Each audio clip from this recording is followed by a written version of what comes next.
Good morning, metalheads of the internet, and welcome to a brand new episode of the Metal Meltdown. Today we are talking about the latest studio album from Katatonia entitled Nightmares as Extensions of the Waking State, because as we all know, there's no better way to celebrate a hot, sunny summer day than with gloomy, depressing, gothic, alt prog metal. Yeah? Hey, Anna, you ever been to the beach? Yeah. And had ice cream and drank beer, played volleyball, gone swimming, and thought to yourself, you know what would make this day complete? The most melancholic, moody, goth alt prog rock imaginable. Yes. Doesn't that just perfect the day? Yes. Doesn't it just seal in how good that is? Yes. Wouldn't you want to hear that instead of some happy-go-lucky pop rock garbage? Yes. Yeah. And same way vice versa, it's a cold, sad, rainy day, and you just want to listen to the happiest songs imaginable. Yeah. Like early 60s Beatles and Sunshine Lollipops and shit. That's right. That's right. That's right. She gets it. Why don't you get it? The fuck? This is the 13th full-length studio album from this long-running Swedish rock and metal crew who have bounced back and forth between a variety of different sounds and styles over the years.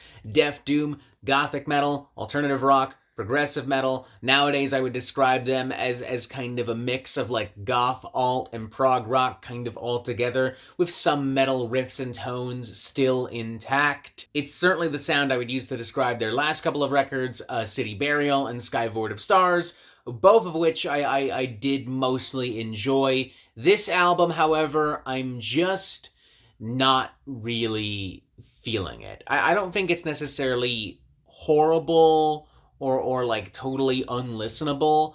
I'm just kind of underwhelmed and frankly bored by good chunks of the album. I feel like this is a very inessential listen, and even the best parts of this album, I feel like I have no reason to revisit them after having done this review. Once this is online, I don't see myself ever listening to or even talking about this album ever again. And no, it's not because longtime guitarist Anders Nystrom has left the band. To my knowledge, he's been pretty detached from Katatonia with these past couple of albums and projects. He has not contributed as much to the songwriting, to the music making production process as he did many a year ago. His absence is not really felt or recognized on this album at all. For me, it really is just because the music just doesn't really feel or sound all that fresh or exciting anymore.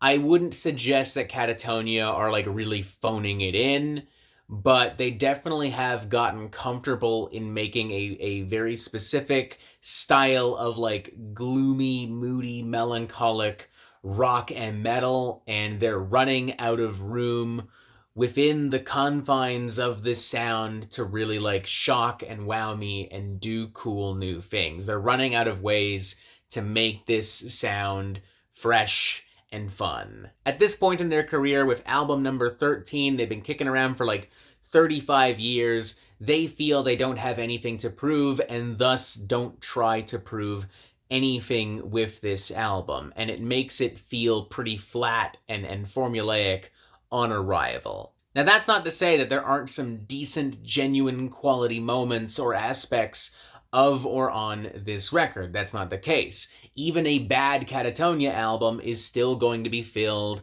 with waxy, gothic, poetic, lyrical sprawls, and some really great soundscapes and synthesizers and very lush, evocative production. Opening number Thrice, for instance, has an immediacy to it despite its blend of gothic, doom, prog shades, textures, and riffs and sprawls that I really, really, really appreciate. Very heavy on atmosphere and melancholy right off the bat, with some great nuanced riffs and some really dense, genuinely pretty beautiful vocal harmonies and layers, courtesy of Jonas Rensk, who consistently sounds really great across the album. Then there's Wind of No Change, which benefits from a very eerie, confused, spiritual, introspective kind of like vocal, lyrical delivery and perspective, and also these like dark, towering sections of doomy, gloomy metal. The simple, soft, gentle, but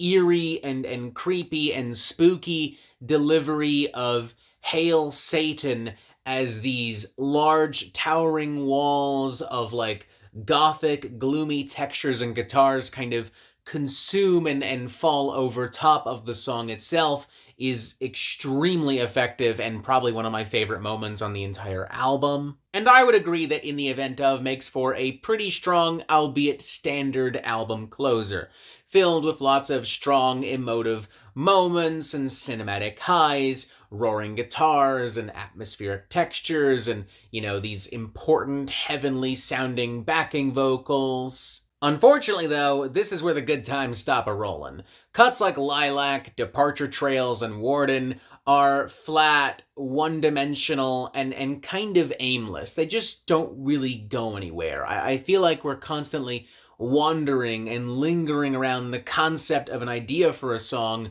rather than actually, listening to a fully fleshed out song. This is where I do feel like Katatonia is genuinely phoning it in a little bit. After Solon is an odd cut as well. I have mixed feelings on this. I appreciate what the band is trying to do. I like that the song is sung in the native Swedish language. I like how it integrates like full-on synthesizers and tries to go into this very like grandiose kind of ballad territory. But the song is a little bit too long, clocking in at nearly 6 minutes, 5 minutes and 51 seconds to be more exact.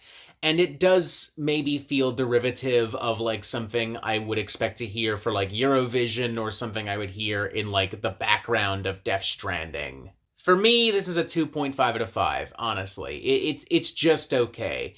And if I'm being even more super duper ultra clear, transparent, and honest, if it wasn't for the really great production and a few really great songs and moments, I could even maybe see myself going towards like a 2 out of 5, because there is just so much stuff on here that I just found really boring and uninspired and unremarkable and just totally forgettable. I've got a real funny feeling I'm going to be in the minority on this. If that's the case, so be it. I'm fine with that. Not the first time, sure as shit won't be the last. But I don't know. I just didn't really get anything out of this Katatonia record. I really tried to. I really wanted to, because I've enjoyed, generally speaking, a lot of what they've done. But despite my best efforts, this just left me kind of wanting more and never ever really getting more. I think it's fair to say that if you are a longtime Katatonia fan, there's still a lot that you can take from this album and enjoy from this album. If you're somebody who just generally enjoys kind of like gloomy prog, alt rock, and metal, then obviously there's stuff for you here as well. Not really much more to say. Katatonia made a Katatonia album through and through, warts and all. If this is the direction that they will continue to go in for the foreseeable future, then I think I'm respectfully clocking out. 2.5 out of 5, it's got some bright spots, but just not consistently bright enough all the way through. It's okay. And that is it for the Metal Meltdown. I am not an expert, nor do I claim to be. So what do you think? Do you like this album? Do you not like this album? And what do you want to hear from me next? And that is it for the Metal Meltdown. I am not an expert, nor do I claim to be. So what do you think? Do you like this record? Do you not like this record? And what do you want to hear from me next? Thank you for watching. Make sure you press subscribe so you get updates on the Metal Meltdown immediately, in case you are not getting them already. Boom, more videos. Join us on Discord. And as always, you have yourself a fantastic fucking day.